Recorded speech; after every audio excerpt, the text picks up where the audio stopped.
আসসালামু আলাইকুম রহমতুল্লাহ। প্রিয় ভাইরা, এই মার্চ মাস আসলেই আমরা দেখতে পাই যে আবহাওয়ার যেই আমাদের বাংলাদেশের যে আবহাওয়া এটা কিন্তু চেঞ্জ হয়। যেমন রাত্রে গরম এবং ভোর রাত্রের দিকে অনেক ঠান্ডা, এবং সবার বাসায় ছেলেপেলেরা আছে বা মা বাবারা আছে। আমি যদি আমার বাসার কথা বলি, আমার বাসায় অল টাইম মধু থাকে, কিন্তু মায়েদের অবহেলার কারণে বাচ্চাদেরকে ঠিক মতন মধু খাওয়ায় না। দেখেন, মধু হচ্ছে এমন একটি জিনিস যেটা হচ্ছে কন্টিনিউ খাওয়াইতে হয়।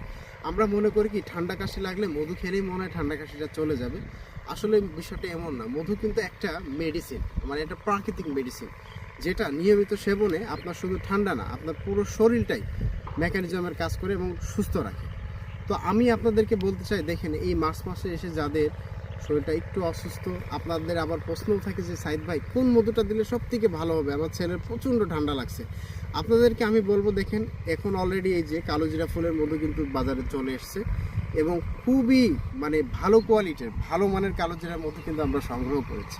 আপনাদেরকে বলবো অবশ্যই যেটা রিসেন্ট যেটা সংগ্রহ করা সেই মধুটাই খাওয়াবেন আপনার বাচ্চাদেরকে। এবং আপনাদেরকে বলবো, দেখেন যাদের বাসায় মধু আছে আপনি কন্টিনিউ ভাবে কি খাইতে থাকেন। মধু এমন না যে আপনি সপ্তাহে মানে একদিনে এক গ্লাস খেয়ে ফেলে দিলেন, ওইটা কোনো বাহাদুরি না। আপনি কন্টিনিউ খান, অল্প খান, আধা চামচ খান, কিন্তু ওটা কন্টিনিউ করেন। যারাই খাবে দেখবেন সুস্থ থাকবে আল্লাহর রহমতে। হ্যাঁ, তারা যারা বিশেষ করে মধু অর্ডার দিতে চান, যদি আপনি আমাদের কাছ থেকে সাজেস্ট নিতে চান যে ভাই কোন মধুটা, আমি অবশ্যই বলবো কালোজিরা ফুলের মধু। খুবই টপ কোয়ালিটির।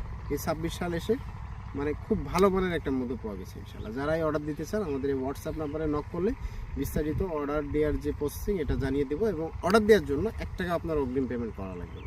আসসালামু আলাইকুম।